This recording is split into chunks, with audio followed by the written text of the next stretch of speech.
What is up, sports fans, and welcome back to another episode of Pez's Picks. I'm Jeff Hartman. I'm not the guy with the picks. That's the other guy, if you're watching on YouTube, that you see on the screen. That's Pez. What's up, Pez? How's it going? Not much, Jeff. Sitting in the pool room here. We're getting ready for summer. Got things opened up behind me. Missed golf again last weekend. It was raining, cold and rainy. Had the 17th wedding anniversary. I think we hit 7 straight bets, Jeff. We're hot. We're rolling. We're hot. We got the Fly Boys. Our first hockey bet of the year hit. Philadelphia Flyers, game 1. I'm catching a lot of grief. I didn't take them game 2. Maybe they're the better team, Jeff. I don't know. That's what I'm hearing around here. Well, we'll talk about the NHL. We'll talk about that game for sure because I have my take as a Penguins fan. But let's start with the NFL draft. This is coming up this Thursday, 3-day event, Thursday, Friday, Saturday, 23rd, 24th, 25th of April. And last year, or was it 2 years ago? I think it was 2 years ago, you shocked us all with the Michael Penix prediction. I'm going to say, I'm going to go out on a limb and suggest that you suggest not to bet on the draft because you can bet on the draft. I don't know, Pez, what's your take on that? I would not bet on the draft, Jeff. And in any occasion, this is a very fluid thing. And there's backroom deals. You're allowed to insider trade as long as you both don't turn each other in, as is everybody in the world apparently knows A.J. Brown's being traded to the New England Patriots for a number 1. And that's going to happen June 1 because of some money issues. I guess that's legal, Jeff. I don't think it used to be, but maybe that's a rumor. This draft, I would certainly not bet on unless you're going to bet Fernando Mendoza goes number 1. I don't know if you're going to get odds on that, but that appears to be a lock. I would think, right? Would you agree? Yeah. I mean, this is what, Is he an NFL caliber quarterback? I have my doubts, Jeff. I don't. This is what I think happens in the NFL when you get in a situation where you can pick number 1, number 2 in the draft, and you take one of these quarterbacks. It's almost you have to do it. And as we talk about a lot, Mike Penix Jr. went number 9, I believe. Looked to be a pro. Looked to be coming on. Had a couple iffy games. Gets hurt again. A lot of the Caleb Williams looked to be a horrible quarterback 2 years ago. Last year he looked great. So I think you're kind of hamstrung when you get the number 1 pick as an NFL team. I don't think it's a certainty that Mendoza will be a great quarterback. He looked a little slow to me. I don't like slow athletes on NFL teams, especially quarterbacks. Now, guy has a lot of great skills and what have you, but a lot remains to be seen in this NFL draft. Not one of the most exciting ones. I think it's going to be a lineman draft, offensive, defensive. And for those of us that aren't punching, combine numbers, I think that's a little less exciting. A little bit less, Jeff. Well, I mean, you talk about the offensive defensive line as someone that covers the NFL and the Pittsburgh Steelers. It's very top heavy at both of the positions you just named, offensive and defensive line. If you include the edge rushers in the defensive line, it's still very top heavy, some really good players early on, and then it kind of drops off, especially after the second round. It's going to be exciting. There's going to be a team that shocks everyone, like Atlanta did, taking Michael Penix when no one expected them. The question is who is it going to be? Is it going to be a trade-up situation? We already saw Joe Burrow's Cincinnati Bengals give up the 10th overall pick for Dexter Lawrence. That shook up things. Now the Giants, your boys in the NFC East, have the 5th and 10th overall pick. I don't know, Pez, what's going to happen with your birds that aren't picking until, what do you all have, 24? I think we're 21 or 23. Steelers are 21. The Steelers are 21, so I think you guys might be 23. What I'm hoping for is the defensive or offensive lineman. As you know, the best teams have offensive and defensive line stables. You cannot win without good on either side. I mean, Joe Burrow, this is why they made that deal. His defense stunk. They were horrible against the run. The Patriots, the Chiefs, the Steelers, the Eagles are teams that invest in O-line and D-line. And at the end of the day, it might not be as exciting to people other than yourself, Jeff, and a lot of people that study this and follow it every day. I have faith in whatever lineman the Philadelphia Eagles take, that they're going to be a lineman that we want and we need, and they're going to be serviceable. We have not wasted many picks in the Philadelphia Eagles. They tend to get guys that, maybe get a little bit more value. I'm hoping we get a Miami, Florida defensive lineman, Jeff. That's my hope. They have three that are very good. How high each one goes, I'm not quite sure yet. But I hope we get a Miami Hurricane defensive lineman. That was the most dominant defensive line in college football I've seen in a long time. They made it to the championship basically on that defensive line. It didn't work out, but incredible athletes, very well coached. They have NFL guys on that sideline. So I'd be very happy if that happened. So I'm looking at the DraftKings Sportsbook right now. The number one pick, you can bet on who will be the number one pick. Fernando Mendoza is minus 20,000 odds to go number one overall. So in other words, that's a lock, folks. But you want some value. The number two pick, David Bailey, is minus 175. At Arvil Reese is plus 135. It's just crazy. Number three pick, if Jeremiah Love jumps up and gets third overall, he's plus 280. Sonny Styles, all these, you could even bet. This is my first time looking at this, so I'm sorry if I sound kind of giddish. Top five pick, you can even bet on players that are just going to be drafted in the top five. So if you think that someone like Sonny Styles is going to go top five, that's the linebacker from Ohio State, that's plus 115 odds. I'm not betting on any of this stuff though. Jeff, we do not recommend it. I had a feeling Penix was going to go early 2 years ago, but we're not going to put that play out. There's too many variables. It's not a clean game. And this is a game, probably a lot of these picks are decided. I bet you there's already round one trades that have been talked about that are going to be looked upon as being exciting, but they probably already know. I think Bailey's a great player. Jeremiah Love, I don't think Notre Dame, Jeff, has had a quarterback, wide receiver, or running back taken in the first round, I believe, in 40 years. It's something ridiculous like that. So a guy that I think goes in the first round, how high, I really don't know. But the fact that Notre Dame hasn't had a skill position player taken just tells the whole story, right? I mean, that you have to have dominant skill players in college to win. You need a quarterback that's going to win and not turn the ball over. One guy, I'm not going to suggest to make a play on, but if you're going to make a play, and this is a very weak quarterback draft. I mean, one of the weaker ones we've seen in a long time. I think Carson Beck perhaps could go, maybe early. I think if Beck had a great combine, which I'm not positive he did, maybe a second-round pick, he might be the second quarterback off taken, right? You might have a first round where you have one quarterback taken. And to me, that probably makes sense without, Mendoza, Carson Beck to me maybe is the only other kind of pro prospect. I like the Haynes King guy, Georgia Tech, but that's a project. He might not even get drafted. I don't know, Jeff. I don't think wise people bet on the draft. Now, if I was there, if I was in Pittsburgh, we're definitely laying some money. If you go to the draft, lay $10.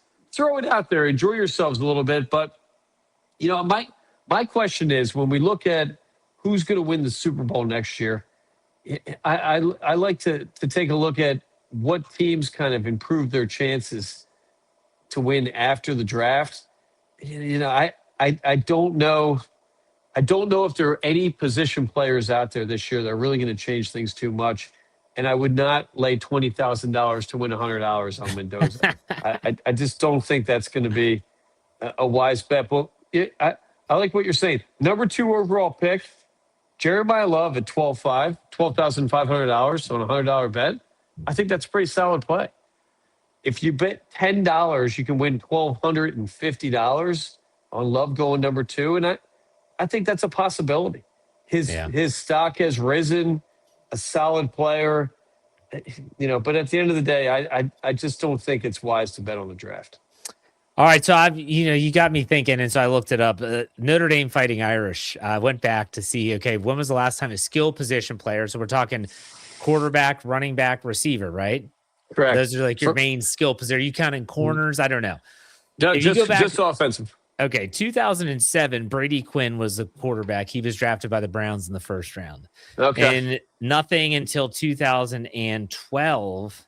Maybe it's lottery pick, Jeff. Maybe it's like top 10 is what I. Okay, 2012, Michael Floyd was first round pick, wide receiver. 2013, Tyler Eifert was a tight end, but he was very good. 2000s. Yeah, then it's a bunch of linemen after that. Quentin Nelson, Zach Martin, Ronnie Stanley, Jerry Tillery. Most recently, Kyle Hamilton is a great player, the safety in 2022. Joe Alt was a first-round draft pick, 5th overall, but he's a lineman. I agree. You probably have to go back to top 10. Yeah, it's been a long time. We'll put it that way. long time. And, that's kind of interesting with Notre Dame and the situation they've been in.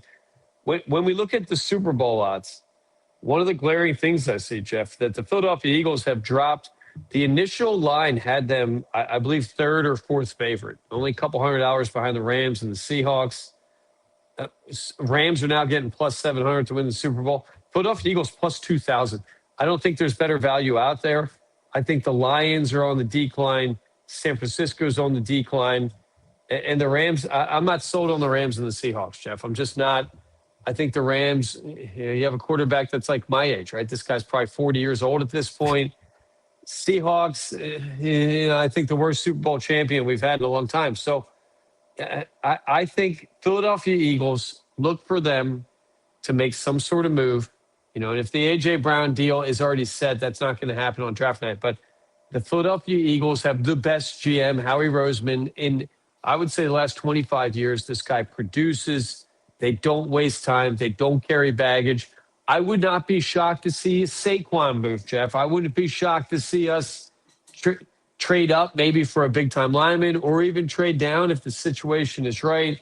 Howie Roseman is the reason why the Philadelphia Eagles have won 2 Super Bowls in my life. We won it with, quarterbacks. A lot of people question their skill. I mean, these aren't, Joe Montana guys, both quarterbacks, Foles and Hurts. So look for Howie Roseman to dominate this draft. I believe we have 8 picks, and I think this guy's a creative guy. He's got big balls, Jeff. He makes moves. And I think New England's probably got to make some moves too. I think New England, to be legitimate, is going to have to improve that team. They had a cake schedule. I think everything aligned for them. I think New England, I believe they have 11 first draft picks. So I think they're packaging things, and they're going to have to make some moves and improve on, at the skill positions at the very least. If you're the Eagles and you're going to lose A.J. Brown, you have to get a receiver. You can't just think Devontae Smith and the guy that you traded for with the Green Bay Packers, who is really just, it's not really a name. If you're going to be aggressive, you got to go up and get one of these great receivers, whether it's a Denzel Boston out of Washington, whether it's Jordan Tyson out of Arizona State. Just throwing it out there, you might want to think about a receiver if you're going to let A.J. Brown, your number 1 receiver, go via trade, and you're not going to get draft capital until 2027. That's all I'm going to say. Cornell Tate, an amazing possession guy. I could see him kind of fitting in. You'd have to go up into the top 10 to get these guys, though. You probably would. And I wouldn't be shocked if Roseman does that. I wouldn't be, Jeff. This guy has decided they're going to compete for the Super Bowl every year, and we really have. I mean, we're not, last year didn't work out. 2 years ago didn't work out, but the team is prepared to win the Super Bowl right now. We've got Saquon. We've got Hurts. We've got a legitimate receiving core with or without A.J. Brown, who wasn't great last year. Our defense lights out good. I think we have the best secondary in the league. D-line banged up last year. Jalen Carter, not 100%. I think he comes in 100%, having 2 shoulder surgeries. I don't think the Eagles are looking at this as a rebuilding year. Every year they look at this team now as a team that can win the Super Bowl, and I expect them to make big moves, Jeff. That would be my bet. I don't know if you go bet that.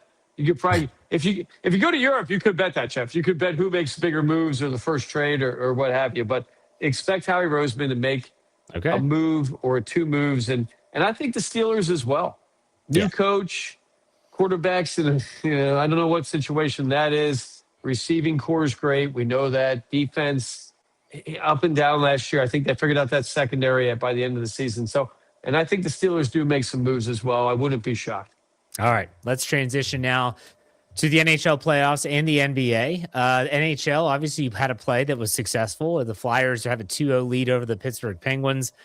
Pittsburgh's getting out coached. Rick Tocchet is definitely the more experienced coach. Dan Hughes is a rookie coach. I blame it on the hideous yellow jerseys they're wearing and helmets. What It's is that? awful. I don't know. It's awful. Are Like they the Bruins, Jeff? What the hell's going on honestly, there? for me, if you're going to do that during the season as like an alternate, you don't rock those at home in your first 2 playoff games. You got to wear the black helmets and the black jerseys, and you got to. It puts off bad juju right off the bat. But they're not playing the Penguins are playing like we're just going to play our style, and it's going right into the hands of the Flyers. But nonetheless. Are you going to keep taking any hockey bets or are you just going to kind of watch and see how it goes? Porter Martone, Jeff, this guy that I believe played like 10 games in a regular season before the playoffs, a dominating figure for the Philadelphia Flyers, a guy that's changed. I think he came from Michigan State. He's changed the dynamic of that team. I'm waiting for Kasparaitis to come off the bench. Where is he, Jeff? I think he played in Philly. You can't have Sidney Crosby going out and cheap shotting guys and trying to be your enforcer. What the hell's Pittsburgh thinking, Jeff? Sidney Crosby has been soft his whole life. He's a cheap shot guy. The Philadelphia Flyers are eating that up. Will we put more plays in? I believe we will. And I believe we're going to take Philadelphia Flyers at home, game 3 to go up 3-0. Currently, you're getting them at about -113. I think that's a bargain for a home team who's dominated this series. I don't think, as you said, the Penguins know what to do in this situation. They seem slow, which I can't believe I'm saying, Jeff. Philadelphia Flyers notoriously are slow. They've been for 2 decades now, 3 decades. Yeah. I think this Martone guy, great player, great young kind of like leader. He feels like a guy that's been there 10, 20 years. They seem hot. And hockey is probably the most streaky sport to bet on. Teams get hot or they don't, and whatever it is with hockey, it's a flow. There's no more game that is decided by the flow of the game. These guys sub on the fly, and I think the Flyers are in a good situation. And the fact, Jeff, that you as a Pittsburgh guy said Rick Tocchet made some smart moves. Rick Tocchet was a bruiser. Rick Tocchet in the 80s was an ass kicker, Jeff. I can't believe. He won a cup with the Penguins in the 90s. I'm very familiar with the Rick Tocchet. Unbelievable guy, Jeff. Unbelievable. Yeah. I've seen him out. They're down the South Jersey Shore all the time. Rick Tocchet, who I've seen in person over the last 30 years, Jeff. He's been a Philly guy. He's been around. Rick Tocchet is a real hockey guy. A real hockey guy you bump into, and you know that guy could beat the shit out of you, Jeff, right? There's no question that Rick Tocchet could probably still go out there and fight. The Philadelphia Flyers have a number of these dudes. That's why I love hockey. They're not normal athletes. Rick Tocchet's not some guy that's going on ESPN and going in those ESPY awards or something. That's a dude you want if you're in South Philly late at night and somebody's trying to mug you in an alley. That guy, he's pulled the shirt over still. So a player's coach, and I love that. Will we bet outside of Philadelphia Flyers, Pittsburgh? I don't think so, Jeff. We're not going to lie. We don't follow hockey as much as maybe as we should. But the playoffs are a great time to gamble. And if the advantage is there, we'll punch the numbers as much as we can. That's tough in hockey. It's a very fluid sport. You're playing on ice, Jeff. Maybe that's a new rule we have at Pez's Picks. Beware of betting sports on ice. Maybe that's a rule. But we've been good. I think we're 2-0 now in hockey bets. We had the USA, and now we've got the Flyers. All right. We're taking them game 3. We'll announce it right now, Jeff. This is going to go on the pod. We'll be making a video. Flyers win game 3 -113. Lock that up. Okay. And it's in Philly, so that'll be interesting. All right. What about NBA and Major League Baseball? What's your takes there before we get into some golf and top 5 talk? NBA first weekend of the playoffs, it could have been easier, Jeff. Well, I think we had about 75% Saturday and Sunday, big spread, big favorite, cover and win. And we navigated that well. I believe we had 4 of them. And then last night, Monday night, we're taping on Tuesday. So Monday night, we put out a video. Be very wary in game 2. Teams that had big spreads to cover and don't bode well historically in game 2s. Only one of them covered last night, and that would be Cleveland. And that was the one I was least confident about. So we laid off. It's Tuesday night. We're taping Tuesday, but we're taking Houston tonight, Jeff. LA Lakers, we put it out yesterday, so they were given 4. Currently, that's up to 5.5. Kevin Durant's going to play. I don't think the Lakers are a very good team without Luka Doncic, who's still on the bench. He's still nursing a hammy. And I think Houston tonight, I love this game. NBA playoff betting is a super situational bet. It's not as much about the roster, as much about home court. It's a situational thing. Teams play harder in different situations in the NBA. Coaches, I think, coach a little differently. Defensive pressure goes up when you're down, especially in the playoffs. So I love the Lakers tonight. We're looking forward. I do think Detroit's a better team than they looked at against Orlando. Orlando, I don't know, Jeff. That was the team the last 2 years that were a playoff genius, and they haven't looked great this year. Long story short, Boston Celtics and Oklahoma Thunder are the two best teams in the league. They might as well, Jeff, at this point, cancel the playoffs and go right to the finals, save for serious injury. It's going to be Oklahoma-Boston. We're so proud of ourselves for putting out a Boston future play at plus 550 to win. I think they're going to give Oklahoma City all they can handle. I'm already predicting the final. We're going to find a bet out there, Jeff. You can bet that final right now. Oklahoma-Boston, probably not getting good odds. I don't think there's teams that are even close at this point. Denver looks old. I don't think anybody in the East is any good other than Boston. So at this point, I think we're in a two-horse race. Look for them to dominate. And Boston looked dynamite against the lowly Sixers playing with third-string guys and guys our age that have drinking problems, Jeff. How can you be in the NBA with substance abuse issues when you're pushing in your late 30s? It just tells you the NBA is a very mental game, and veteran teams tend to win, but veteran guys that play the game and they play it hard. And I love Boston in every way. Any baseball thoughts, Pez, before we move on to the quirky Zurich Classic down in New Orleans, the team event in golf? Up and down, Jeff. Up and down. I'm waiting. We are going to unload on the Boston Red Sox once things turn the corner. That team cannot be this bad. And I hate to say this as a Phillies fan, we're going to start unloading on the New York Mets once they turn things around. Some of these teams don't play well in April. I don't know what it might be, Jeff. I don't know. I don't know if it's players, coaching, whatever it may be. Good teams sometimes start slow.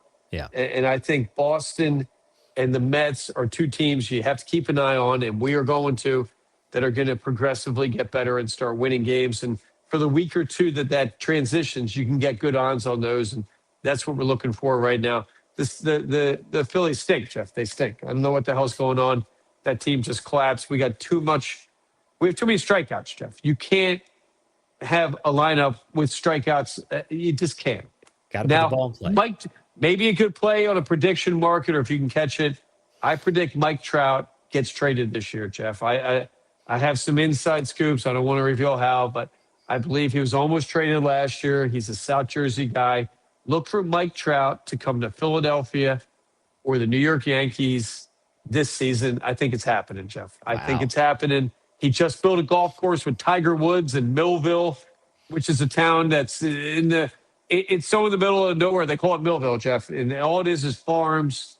I don't know if I'll get out there. I got connections, but they just built this golf course. He's towards the end of his career. He's a Jersey guy. He likes hunting. He's a big Eagles fan. I think Trout comes to Philly or New York Yankees, lock it up. That's a good bet we're putting in. Love it. Any thoughts on the PGA Tour after the RBC Heritage, which is a great tournament, by the way? They go down to the Zurich Classic, which is the team event that they do every year. Last year, Andrew Novak and Ben Griffin won. The year prior, Shane Lowry and Rory McIlroy won. The team that is can we mic these guys up? Brooks Koepka is playing with Shane Lowry. Wow. Is that not combustible? Wow. These guys are going to be boozing, Jeff. I don't know if they're going to make their tee times. That's a fun crowd right there, those two. They got entourages, Lowry down to the How many articles I got to read about Lowry being down in the dumps because McIlroy won? What the hell is this with golf? I didn't hear that. Okay. You didn't. He didn't go to celebrate with them because he shot an 80, I guess, on Sunday, and he's blown a couple tournaments. Stop your whining, Lowry. This guy's a multimillionaire, multiple wins on his belt. I don't want to hear it. I like when the Europeans are tough. Matt Fitzpatrick, I believe, was a 4-iron on that 18th fairway. Yeah, what a shot. Maybe the best shot in the last 5 years, right? He pulled it, too. He wasn't aiming there. He pulled it left. He said so himself. Should have never admitted it, Jeff. One of the best shots I've ever seen after he kind of collapsed at the end. Scheffler, why we're not betting him every week, top 5, I don't know, Jeff. But an amazing tournament. This Zurich Classic, I kind of like. I would actually like it more if we had more tournaments like this. I think this is something the PGA could look into. Maybe even Maybe even you send guys out in threes. I don't know. I think they got to get a little bit more creative. Maybe you have the LPGA and PGA combined, whatever it might be. But I like this format. Rory and I think Lowry have won it twice. Is that right? I think No, I don't think so. They just won it once. I kind of like Fitzpatrick and his brother plus 1,200. There's nobody hotter in the world than Matt Fitzpatrick right now. I don't think that left-hand low, horrible putting or chipping kind of hole's going to affect him in Zurich. Easy course. I like they're playing 2 weeks in a row, Jeff, with alligators. You're going to have alligators on court. There's nothing better in golf. Well, I'll tell you what, for this Zurich, let me give you a tip. I've done this 2 years in a row. I'm doing it with the Fitzpatricks. Bet brothers that golf together, that are both on the PGA Tour. They're not going to be offended if you look at your brother and say, dude, you can't hit that. You can't pull that shot off. If Brooks Koepka looks at Shane Lowry and says, you don't have that shot, Shane Lowry's going to tell him to go F himself, and then he's going to try and pull off the shot. I did the same thing with the Højgaards last year. They almost won it, came in second, but I hit big on a top 5 finish for them. I would definitely take the Fitzpatrick brothers top 5 this week. I love that, Jeff. I love that. Looking at this list here, that it's not a good list. I mean, this is a tough list. Apparently, these guys don't like each other. Koepka, Lowry, I can't even imagine them finishing top 20, right? Like you said, they're not. How do they even know each other? The guy was playing live. They're going to play well, but it's just going to be a freaking roller coaster, and I just wish we had microphones on them. That's all I wish. I'm going to throw a team out there. Brandt Snedeker, Keith Mitchell. Keith Mitchell, I believe they call a big cashmere, Jeff. He's smoothest guy out there. Plus 4,500, maybe not to win. Snedeker hitting a good ball. President's Cup coach coming up in the fall. Keith Mitchell, I mean, the guy nuts everything with an iron. I like them, maybe top 10. Not a bad play, but Billy Herschel, Tom Hoagie. I had them top 20. I have them as my top 20 play. Plus 6,500. That's my pick for the win, Jeff. At some point, Horschel's going to have to kind of get over his yips. And Hoagie, like we learned from six-string Jamie Punter, the guy finishes top 20 every week. Yeah. All right. Let's finish up with the top 5, Pez. What do you got for us this week? We've got a good one, Jeff. I mean, when you visit, this is going to come into handy. You're going to have to record this. Pez's picks, top 5 of the week. Top 5 Philadelphia bars. This is in Pez's picks opinion, Jeff. I know people are going to have a lot of them. Let us hear it when this comes out. Top 5 best bars in Philly. Number 5, Cherry Street Tavern. One of the oldest bars in the city. I believe it came out in 1900. It was created. It looks like they haven't updated. If you want to go for a beer in a real Philly bar that a working man has gone to for 125 years, Cherry Street Tavern. Number 4, Randstead Room. It's kind of a speakeasy, Jeff. It's in the back of a Mexican restaurant called El Rey. If you tip the hostess enough, they walk you through the kitchen. It's dark. You can barely see in there. They make it an amazing cocktail. One of the best speakeasies in Philadelphia. It's a speakeasy town for some reason. Randstead Room. Fantastic food in there as well. Number 4. Number 3, Oscar's Tavern on Sansom. In a way, Jeff, it's my favorite bar. This bar is a dive bar beyond dive bars. It's been around since about 1971. It's now in a rich neighborhood, Center City, middle of a block. It's the only dive bar left in this area. At this point, it's Millionaire Road, Jeff. They got the Union League around the corner. Oscar's Tavern, booth, seated tables. You can catch a game, cash only. Shout out to Oscar's Tavern. I love that place. I think it's 24 hours. I don't know what time they close. They probably never do. Number 2, a bar that everybody in America should go to at least once, Hop Sing Laundry, the original speakeasy in Philadelphia. They don't have a door, Jeff. They don't have an address. You have to stand in the middle of the block in Chinatown, across the street. Well, I shouldn't give this away, but I'll help you out. Across the street from the Chinese basement grocery store, which is also worth going into, Jeff. It's an amazing Asian grocery store, Chinese predominantly. Hop Sing Laundry, you stand outside, a gated entrance. The guy opens the door. He yells at you, what are you doing here? You got to tell him you're looking for a drink. You have to surrender your cell phone, Jeff. The room is so black. I don't even know what it looks like inside, Jeff. I don't even know if they have a light in there. The guy gives you a spiel. a fantastic experience. Number 2, Hop Sing Laundry. Number 1, I contend a top 5 bar in the world, Monk's Cafe, the best beer list I've ever seen of any bar in the world.